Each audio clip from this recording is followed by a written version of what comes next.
آگے اللہ فرماتے ہیں فما اوتیتم من شیء فمتاع الحیات الدنیا، ان نعمتوں میں پڑھ کے اترانے مت لگنا، ان نعمتوں کو دل نہ دے بیٹھنا، کیونکہ جو کچھ بھی ہم نے تمہیں دیا ہے یہ دنیاوی زندگی کے چند ٹکے ہیں۔ متاع کہتے ہیں جو زاد راہ میں مسافر پوٹلا نہیں ساتھ لے کے جاتا، 2 کوفتے 2 کباب، ایسا ہی ہوتا ہے نا، تو وہ اللہ نے خربوزوں کی شکل میں، تربوز کی شکل میں، انار کی شکل میں، مکھن، گھی، بحریہ کے پلاٹ، طارق روڈ کی دکانیں، اور اللہ بھلا کرے آپ کا جو ہے وہ کسی کو ڈالر دے دیے، کسی کو پاکستانی روپی دے دیے، تو یہ سارا گاڑیاں، بنگلے، یہ سب متاع الحیاتی دنیا، چند ٹکے پکڑا دیے ہیں تمہیں۔ اتنی اربوں خربوں کی جائیدادوں کو اللہ کیا کہہ رہے ہیں؟ بولو، منہ سے بولو گے نہیں نا تو یہ دنیا تمہارے دل میں اس کی ویلیو 2 ٹکے سے زیادہ ہی رہے گی۔ اس کی ویلیو 2 ٹکے ہو جائے نا، اس لیے اس کو 2 ٹکا بولنا پڑتا ہے۔ تو اللہ نے فرمایا یہ سب کچھ کیا ہے؟ یہ 2 ٹکے ہیں جو اللہ نے تمہیں دے دیے، کخ بھی نہیں ہے یہ اتنا نہیں ہے جتنا تم سمجھ رہے ہو، اتنا کچھ نہیں ہے بھائی۔ مسافر خانہ ہے، تھوڑے دن انجوائے کرو، کچھ پکوڑے کھا لو، کچھ خربوزے کھا لو، کچھ گھر ور اچھا بنا لو، اس کے بعد پتلی گلی سے نکل لو یہاں سے، ختم۔ تبھی وہ ہم جب ٹرین سے اترتے جو کوفتے بچ جاتے تھے وہیں بانٹ کے آتے تھے ہم ٹھیک ہے نا، کیا لے کے جائیں گے نانی کے یہاں، اس کو وہی بانٹ بوٹ دیا کہ چل بھی تو کھا لے، بس ختم ہونے والے، والدہ کہتی جلدی جلدی نمٹاؤ بھائی اس کو ختم کرو یہاں پہ۔ تو اس کی ایک مثال دیتا ہوں، جب آپ سفر میں جا رہے ہو تو جو آپ کا ہم سفر ہوتا ہے اگر اچھی طبیعت کا ہو، آپ کو اس سے دوستی ہوتی ہے کہ نہیں ہوتی؟ کیا خیال ہے؟ سفر میں ٹائم پاس کرنے کے لیے کچھ نہ کچھ دوستی بندے سے ہو جاتی ہے، گپ شپ لگاتے ہیں، ہاں بھائی سب سیٹ، بڑا اچھا، پھر ایک دوسرے کو پانی کا پوچھتے ہیں، کھانے کا پوچھتے ہیں، بھائی کوئی اپنا نمبر ایکسچینج کر لیا، ہاں بھائی سب سیٹ، محبت تو ہوتی ہے نا اس سے۔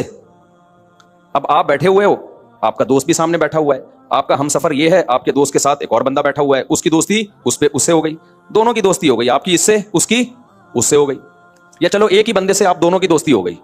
اب ملتان اسٹیشن پہ اس دوست نے اتر جانا ہے، جو 3rd پرسن ہے نا اس نے اترنا ہے، وہ اتر گیا، آپ کو تھوڑا سا غم ہوا کہ چلو یار سفر اچھا گزرا، تم سرگودا تک ہمارے ساتھ چلتے تو اچھا تھا، لیکن خیر نائس ٹو میٹ یو، اپنا خیال رکھیے گا اپنے خرچے پہ۔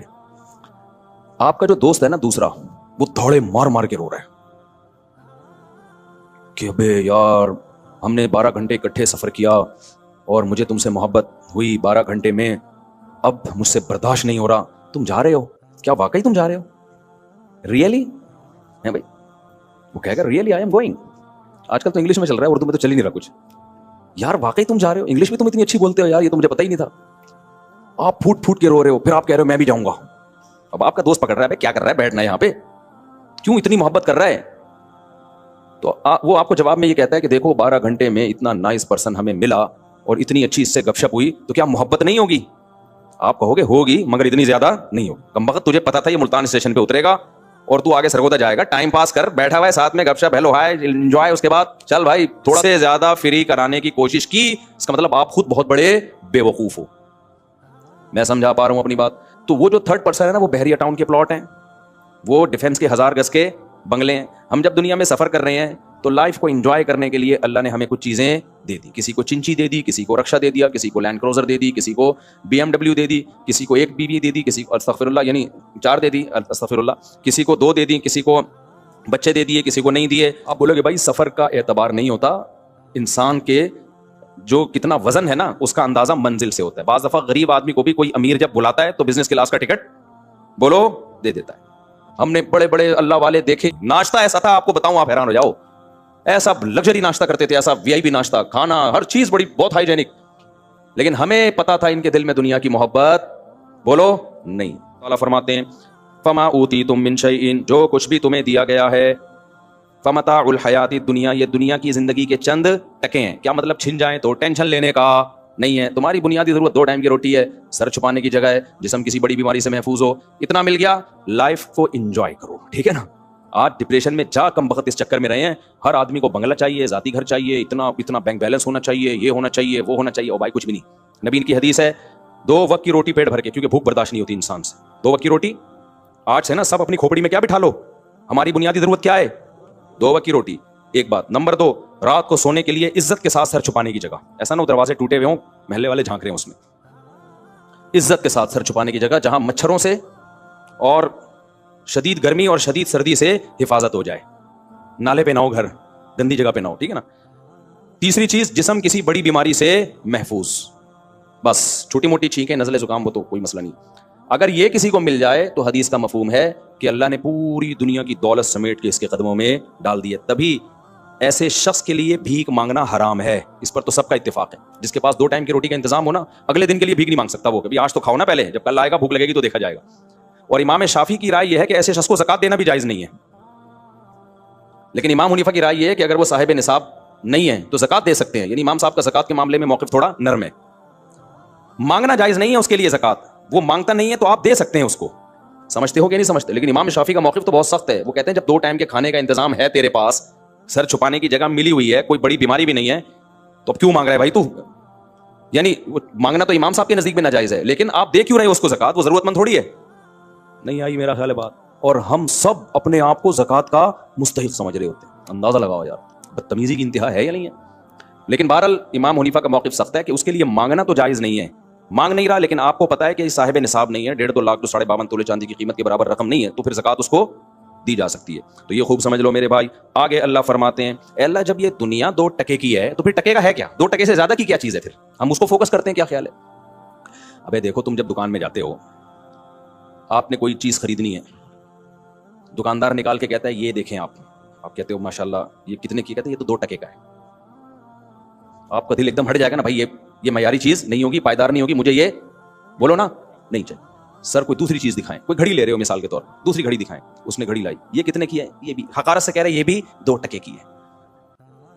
آپ کو اب یار ہٹا اس کو کوئی اور گھڑی دکھا یار، وہ ایک اور گھڑی لا کے، سر یہ گھڑی کتنے کی ہے؟ یہ بھی 2 ٹکے کی ہے۔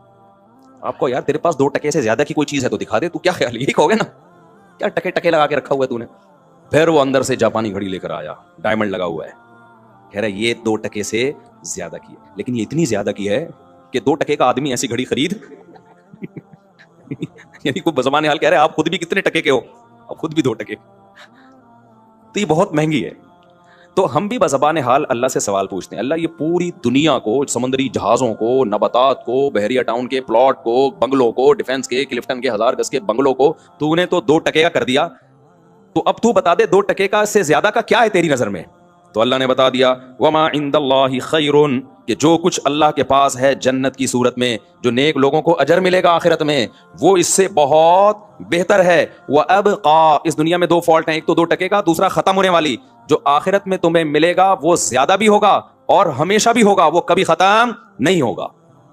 اب سوال پیدا ہوتا ہے اے اللہ اتنی مہنگی ڈائمنڈ کی گھڑی تو لا کے ہمیں دکھا رہا ہے، ہمارے اندر تو اتنی استطاعت نہیں ہے، ہم تو بحریہ ٹاؤن کا 2-4 کروڑ کا پلاٹ خریدتے ہوئے 100 دفعہ سوچتے ہیں، اور تو جنت کے اتنے بڑے بڑے بنگلے اور اتنی عیاشی، حوریں اور باغات اور شراب کی نہریں، ہم تو 2 ٹکے کے ہیں، ہم تو اتنی ویلیو دے نہیں سکتے۔ اللہ نے کہا کہ جنت کی قیمت پیسہ نہیں ہے، جنت کی قیمت عمل ہے، اور عمل ہر شخص بولو کر سکتا ہے، اور کیا عمل ہے وہ بھی اللہ نے بتا دیا تاکہ پتہ چل جائے کہ تم جنت کی قیمت دے سکتے ہو۔ یہ وہی مثال کی طرف میں آتا ہوں، ڈائمنڈ کی گھڑی، پہلے وہ 2-2 ٹکے کی گھڑیاں دکھا رہا تھا، پھر جب 2 ٹکے کی زیادہ کی لائے تو بہت ہی زیادہ کی لے آیا اس میں ڈائمنڈ لگا۔ میں نے گھڑی دیکھی سعودی عرب میں، ہمارے ایک دوست ہے، آدمی جب مشہور ہوتا ہے نا تو اس کا تجربہ بہت بڑھتا ہے، BCO لوگوں سے ملتا ہے، ٹریولنگ سے بڑا فائدہ ہوتا ہے۔ ہم تو انہی گھڑیوں کو 2.5-3 لاکھ 4 لاکھ 10 لاکھ کی گھڑیوں کو سمجھتے تھے بڑی مہنگی ہیں، جو بھائی میں نے بندے کے اپنا دوست ہے، میں نے کہا یہ گھڑی بڑی ایسی لائٹیں مر رہی ہے نا، تو میں نے کہا یہ کتنے کی گھڑی ہے؟ کہہ رہے آپ بتاؤ کتنے کی؟ میں نے کہا ہوگی 2 لاکھ 3 لاکھ، پتہ چلے تھی پتہ نہیں 3 کروڑ کی گھڑی ہے وہ۔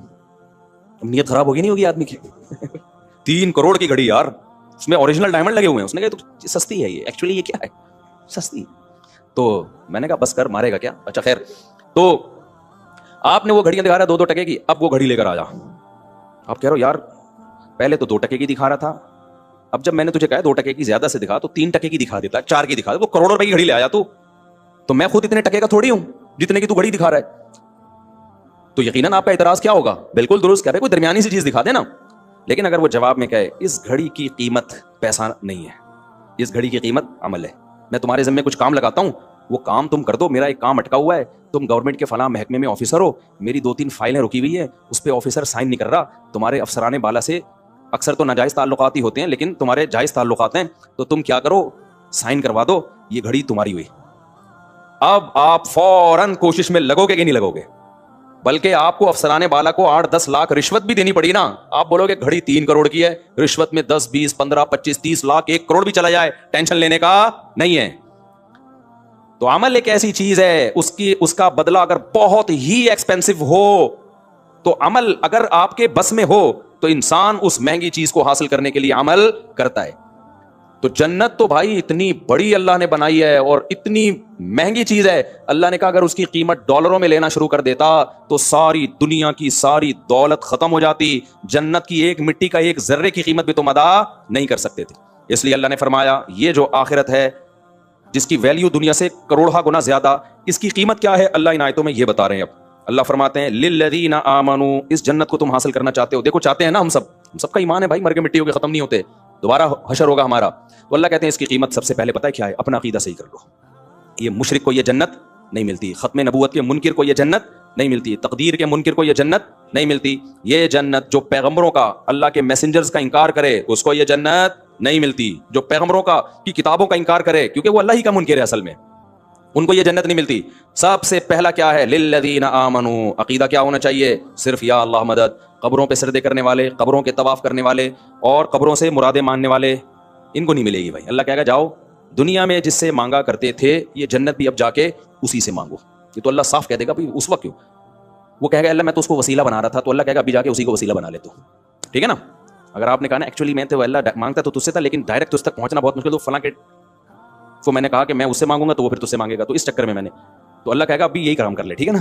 جنت میں جا کے اسی کو بول میرے پاس کیوں آ رہا ہے. تو اللہ سے جو یہاں ڈائریکٹ مانگے گا وہاں بھی ڈائریکٹ مانگے گا, جو یہاں نہیں مانگتا وہاں اللہ کہے گا وہیں جا. اللہ تعالیٰ فرماتے ہیں پہلی شرط للذین آمنوا, پہلی شرط کیا ہے بھائی, ایمان. دوسری شرط وعلی ربہم یتوکلون, وہ بھروسہ کس پہ رکھتے تھے, اللہ پہ. یہ بہت اہم شرط ہے. آج اللہ پہ توکل اعتماد مارکیٹ سے شارٹ, تبھی غموں میں پاگل ہو جاتے ہیں.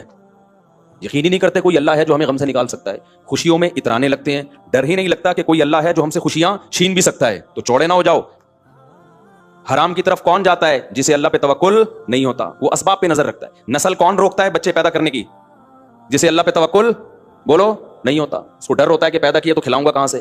20 مسائل ہیں جن کا تعلق کس سے ہے, اللہ پہ اعتماد اور اللہ پہ توکل. اسباب اختیار کرنا فرض ہے, اسباب اختیار کیے بغیر توکل حرام ہے. لیکن وہ اسباب جو شریعت نے بتائے ہیں, جو اسباب نہیں بتائے وہ اختیار کرنا جائز نہیں ہے. مال بڑھانے کے لیے نسل روکنا, یہ اسباب اسلام نے نہیں بتایا ہے, بلکہ الٹا. GK Islam 796. Please subscribe my channel.